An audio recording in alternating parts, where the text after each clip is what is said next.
Whether it be for the art or the mechanics of the card itself, players find themselves regularly debating over cards. But at the next level, some cards have turned out to be downright controversial. I'm your host Mike, and we're going to be talking about 5 controversial Magic cards. Nexus of Fate. We're going to kick this off with a relatively recent one. Nexus of Fate was Core Set 2019's Buy a Box promo and is still only available in that version. This was only slightly inflammatory at first, as players had gotten a lot of their initial outrage out during the announcement of the previous Buy a Box exclusive, Firesong and Sunspeaker. What really stoked the flames was its inclusion as a 4-of in the Turbo Fog standard deck. This deck would end up taking 5th place at Pro Tour 25, and for some, the sky began to fall. Ultimately, the deck was short-lived and didn't see any long-term dominance, but there was a moment where people were really upset about it. Triumph of Ferocity. One of the coolest things about Magic art is when it depicts scenes from the lore within the game. Unfortunately, this isn't always effectively translated. Triumph of Ferocity was released in Avacyn Restored and depicted a scene from a battle between 2 Planeswalker favorites, Garruk and Liliana. Without this context, it tends to be evocative of domestic violence.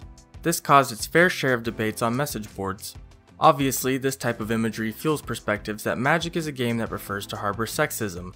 It's worth noting that Triumph of Cruelty, a flavor companion card, shows Liliana triumphing over Garruk. Thus far, Wizards has been smart enough not to reuse the art and even commission different art for the Magic Online promo version. Mental Misstep. Phyrexian mana is a special type of mana that allows a player to pay 2 life rather than pay the associated color cost. Phyrexian mana was controversial in and of itself, but Mental Misstep took it a step further. One of the most satisfying things to do in a game of Magic is play a great 1-drop on turn 1. Mental Misstep brought the game to a point of degeneracy where decks of all colors included a playset because it disrupted their opponents so well. This went far enough to the point where Wizards had no other choice but to ban the card in both Modern and Legacy, one of the few times a banning was universally applauded. Invoked Prejudice.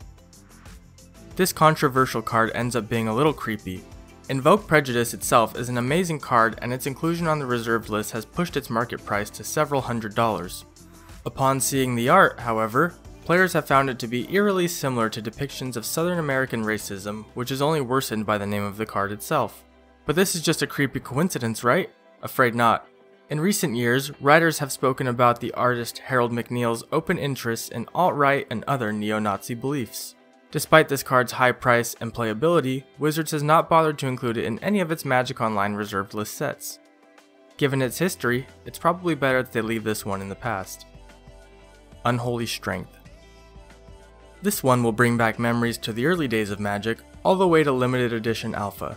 Magic's inclusion of dark themes, angels, and demons worried the more religious parents of the mid-90s who believed playing the game was more or less an act against God.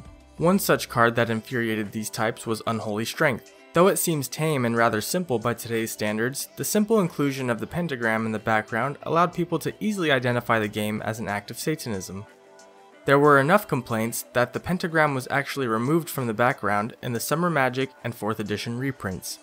Aside from Holy Strength, the game's dark themes in general even caused a school district crisis in a New York town. A small Magic club caused 2 people to accuse the school district of sponsoring Satanism. Those were 5 controversial cards. Do you remember any of this outrage, and were there any that should have made the list? Let us know in the comments. If you liked this video, please leave us a like down below, we'd really appreciate it. If you're not subscribed, you'll want to hit that subscribe button and turn notifications on so you get alerted when our next video comes out. Until then, thanks for watching.